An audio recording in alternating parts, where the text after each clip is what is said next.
जो आज वुज़रा की तरफ से आपके ऊपर इल्ज़ामात लगे, ख्वाजा आसिफ साहब ने कहा भाई यही दहशतगर्दों के सहूलतकार हैं और इस तरह की घिनौनी मुहिम जो कि शुहदा की हवाले से चलाई जा रही है, इसका जिम्मेदार भी तहरीक इंसाफ को ठहराया गया है। ज़ाहिर कुछ अकाउंट से ट्वीट्स हुए हैं, ये वो अकाउंट्स हैं जिनसे अमूमन तहरीक इंसाफ के हक में ट्वीट्स आती हैं और अब शुहदा के खिलाफ ट्वीट्स आई हैं, तो ये मामला तहरीक इंसाफ की तरफ जाता हुआ उनकी तरफ से नजर आ रहा है।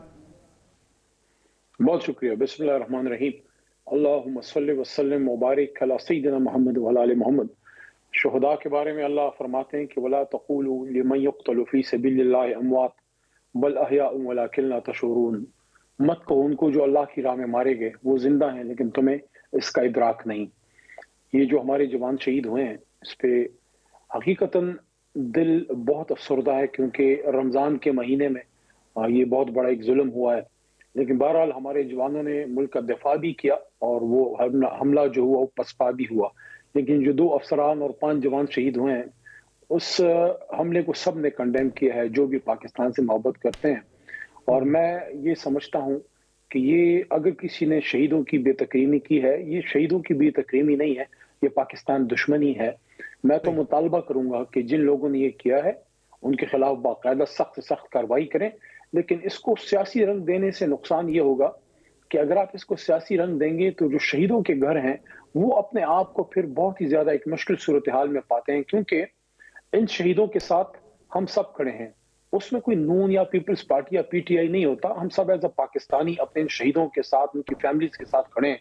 और हम तो आम जो अवामी जो लोग हैं, हमारे तो घरों में जब ये शहादतें आती हैं तो फिर तो हम सब उनकी फातिहा पे जाते हैं, हमारे इलाकों में हर जमात के लोग जाते हैं और उनके साथ इजहार यकजहती करते हैं।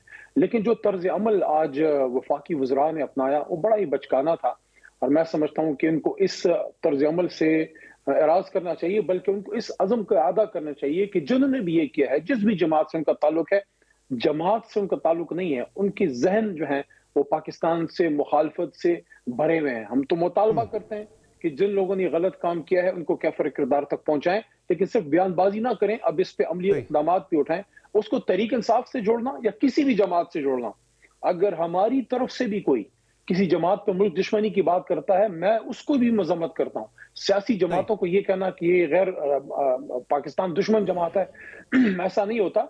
गलत लोगों की सरकोबी करें जिस भी जमात में है।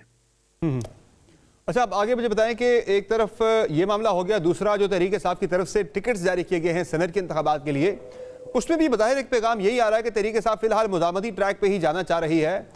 मुफाहमती ट्रैक जो है वो उस पर तहरीक इंसाफ ज़्यादा जो है वो उसको कंफर्टेबल नज़र नहीं आ रही। पीटीआई इस तरह से आपने टिकट्स उन लोगों को दिए जो 9 मई के सानहे के अंदर 9 मई के वाक़यात में 9 मई के केसेस में वो नॉमिनेटेड हैं या मतलूब हैं इदारों को या अदालतों को। समर साहब देखिए, अगर तो किसी शख्स पे कोई चीज साबित है और उसको टिकट हम दें वो फिर गलत है। अगर कोई शख्स सजा याफ्ता हो, लेकिन केसेस तो किस पे इस मुल्क में नहीं बने। आपके सामने आपका भाई बैठा है, मुझ पे भी दहशतगर्दी मुल्क दुश्मनी के बने, वो अदालत से क्लियर हो गया, मेरा केस डिस्चार्ज हो गया। तो जो कुछ लोगों पे इल्जामात हैं वो हमारे वो देरीना कारकुन हैं जो इमरान खान साहब के साथ, तहरीक इंसाफ के साथ हमेशा रहे। जैसे मैं मिसाल दूंगा, मुराद सईद साहब, इसी पार्लियामेंट के फ्लोर पे मुल्क दुश्मनों को ललकारता था मुराद सईद, इसी पार्लियामेंट के फ्लोर पे पाक फौज का दिफा करता था मुराद सईद, इसी पार्लियामेंट के फ्लोर पे मोदी को और हिंदुस्तान को ललकारता था मुराद सईद। आज क्या हो गया, लाइन के इस तरफ खड़ा है तो वो खुदा न खास्ता गद्दार वतन है? नहीं, ये वो आदमी है जो अपनी माँ की जिंदा लाश उठाए घर बैठा पाकिस्तान जिंदाबाद कहता है।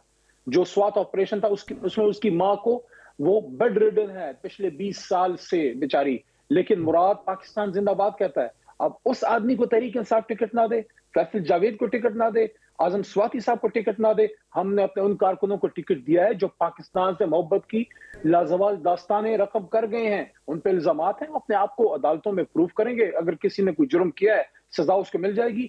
मुजाहमत की आपने बात की, मुफाहमत की बात की, देखिए मुफाहमत होगी पाकिस्तान की खातिर कि पाकिस्तान के मफाद में, लेकिन उसका मतलब ये नहीं है कि हम अपने जो हमारे मैंडेट को चुराया गया है। आज ये जिन 2 वफाकी वज़रा साहबान ने गुफ्तगू फरमाई है, आपने ख्वाजा आसिफ साहब का, आपको नहीं पता कि फॉर्म 45 पे रिहाना डार भी जीते हैं। ये जो ताराउल साहब हैं ये भी हमारे मेंबर से जो है वो उम्मीदवार से हारे। पहले अपनी सीटें तो बचाएं। आप फॉर्म 47 वाले बैठ के हमें पाकिस्तान से मोहब्बत के दर्ज देते हैं आप उनको मोहब्बत के दर्स ना दें जो मुल्क बनाने वाले लोग हैं। हम पाकिस्तान पे जान निछावर करने वाले लोग हैं। तो अब आपकी आगे स्ट्रेटजी होगी क्या? चूंकि इस मामले में तो काफ़ी ज़्यादा कंफ्यूज नज़र आ रही है तहरीक इंसाफ के रैंक्स के अंदर कि आया आप मुजामत की तरफ जाना चाह रहे हैं कुलियतन या मुफाहमत की तरफ जाना चाह रहे हैं? एक तरफ से बयान आता है कि आप मुफाहमत करेंगे, एक तरफ से बयान आता है मुजामत करेंगे। तो ये मुफाहमत और मुजामत के दरमियान तहरीक इंसाफ फंस के क्यों रह गई हुई है? नहीं समर साहब, इसको प्लीज समझने की कोशिश कीजिए। ये दो अल्फाज में अपने आप को किसी को कंफ्यूज करने की जरूरत नहीं है। 3-4 हमारी बेसिक नुकात हैं, उसके लिए हमने हर सियासी फोरम इस्तेमाल करना है, अदालत में जाना है, रोड पे भी पुरअमन एहतजाज करना है। वो क्या है? नंबर 1 सबसे इंपॉर्टेंट, इमरान खान साहब और असीरान की बाइज्जत रिहाई। वो सियासी कैदी हैं, जमीर के कैदी हैं, पॉलिटिकल कैदी हैं, उन पे गलत केसेस खत्म किए जाएं, उनको बाहर निकाला जाए। अगर उन्होंने पाकिस्तान के लिए जो किरदार अदा किया वो किसी को पसंद नहीं है, वो हमारा मसला नहीं है। अगर इमरान खान साहब ने बर्मला एब्सोल्युटली नॉट कहा, वो हमारा मसला नहीं है। जिसको पसंद नहीं है वो अपना काम करे। इमरान खान ने पाकिस्तान के वज़ीर-ए-आज़म के तौर पे मुल्क का दिफा किया, जब पाक सरजमीन के 1 इंच को भी किसी को देने से इनकार किया। ये वो काम है जिसका उसने ओथ लिया। नंबर 2, हमारे मैंडेट पे जो डाका डाला गया उसकी वापसी होनी चाहिए। अवाम ने मैंडेट तहरीक इंसाफ को दिया, 178 to be exact Tehreek Insaf की सीटें हैं, 17 to be exact Muslim League Noon की सीटें हैं। और तीसरा और आखिरी नुकता यह है रूल ऑफ लॉ, जिसमें समर अब्बास का और किसी वजीर आला या किसी वजीर आजम के बेटे और बेटी का इस्तेकाक बराबर हो। कानून में अच्छा, मैंने कल भी इस पे सवाल उठाया था। अली मोहम्मद खान साहब, आप जब 178 सीटों की बात करते हैं, जब आप 178 सीट्स की बात करते हैं नेशनल असेंबली में, आपका क्लेम है कि 178 सीट्स हमारी बनती थी, तो पटिशनें जो आपकी आई हैं, जो आपकी दरखास्तें आई हैं, एतराज़ात, वो सिर्फ 35 नशिस्तों पर अब तक आ सकी। कौमी असेंबली की मैं बात कर रहा हूँ, तो इसमें इतना बड़ा तजाद क्यों है? फिर बाकी लोग कहाँ गए? आपके जो जीत रहे थे वो हरा दिए गए। कराची पूरे से आप कह रहे हैं आपकी 17-18 सीटें बनती थी, वहां से अभी तक सिर्फ एक वहां से दरखास्त आई है, एक एतराज आया वहां से। बाकी लोग कहाँ गए? फिर वो क्यों नहीं कर रहे एतराज? अगर वो जायज अगर वो जीते हुए थे तो कुछ पिटीशनें तो आपको अभी अगले हफ्ते से सुप्रीम कोर्ट में नजर आएंगी। दूसरी बात यह है कि हमें बहुत से लेकिन सर, जो इंतखाबी धांधली के लिए, इंतखाबी उज़रदारी के लिए जो प्लेटफॉर्म्स होते हैं, वो ट्रिब्यूनल्स होते हैं, या आप इलेक्शन कमीशन में फौरी तौर पर दरखास्त लेके आते हैं अगर आप कॉन्फिडेंट हो कि हाँ मैं ये जीत रहा था? मैं दोबारा अर्ज कर रहा हूं, कुछ फॉर्म 45 हमारे पास अपने कुछ हलकों के कंप्लीट मौजूद है, लेकिन ऑफिशियल फॉर्म 45 अभी तक बहुत सी जगहों पे रिलीज नहीं हुए। और उस सिलसिले में ट्राइब्यूनल में हमारे लोग गए हैं, मजीद भी जाएंगे, और सुप्रीम कोर्ट में हम पिटीशन करने लगे, जिसमें हमारे पास कोई 80-90% के करीब फॉर्म 45 मौजूद हैं। उन हलकों के हम पहले बैच में जाके सुप्रीम कोर्ट में करेंगे, कम से कम 20-25 हलके वो हैं। और सेकंड बैच में जैसे ही हमारा डाटा तैयार होता है उसको भी हम, क्योंकि हम नहीं चाहते कि हम हाफ कुक्ड मटेरियल से इनकम्प्लीट नामुकम्मल तैयारी से सुप्रीम कोर्ट में या ट्राइब्यूनल्स में जाएं। बहरहाल जो फिगर मैंने आपको दी है वो हकीकत है। 78 हमारी सीटें थी, हमसे हमारा मैंडेट छीना गया, चोरी किया गया। वो लोग हमारे ऊपर बिठाए गए हैं जो अपनी सीटें हाफ कुक डाटा के साथ IMF के पास तो पहुंच गए थे, अपनी सीटें हार गए हैं। इसी हाफ कुक डाटा के साथ आप IMF के पास तो पहुंच गए, तो वहां भी इंतजार कर लेते कि आपके पास पूरा डाटा आ जाता। वाकईतन आप जो है वो जीत रहे थे, आपको हराया गया, फिर आप IMF के पास जाते। आपने पाकिस्तान के अंदर जो आपके प्लेटफॉर्म्स हैं जहां पे आपको जाना चाहिए वो आपने एग्जॉस्ट किए, एक्सरसाइज की, या पहले IMF के पास पहुंच गए? फिर नहीं, हर चीज को उसके टाइम पे देखा जाता है। IMF के साथ इमरान खान साहब ने जो उनको लेटर लिखा, उसमें हरगिज़ ये बात नहीं है कि पाकिस्तान के मफाद के खिलाफ उसमें कोई बात हो या पाकिस्तान की मदद ना करें। वो तो रियासती उमूर हैं, वो तो पूरे होने हैं। उसमें तो सिर्फ उस वादे की याद दहानी थी जो बतौर वज़ीर आज़म उनसे लिया गया था कि पाकिस्तान में आज़ाद शफाफ इलेक्शन आपने कराने हैं। वज़ीर आज़म इमरान खान ने यकीन दहानी कराई थी, उनको सिर्फ उस बात की याद दहानी कराई गई कि हमसे तो आपने यकीन दहानी ली थी, क्या आपने इंश्योर किया कि जब अब इलेक्शन हुआ है तो आज़ाद शफाफ है। बहरहाल पाकिस्तान के मफाद पे कभी भी कोई कॉम्प्रोमाइज नहीं होगा। ये बताएं मुझे कि अभी आप जा रहे, कल गालिबन आपकी तरफ से सुप्रीम कोर्ट ऑफ पाकिस्तान में पिटीशन आ रही है PTI की तरफ से, उसमें आप मखसूस नशिस्तों के मामले पे भी वहाँ जा रहे हैं।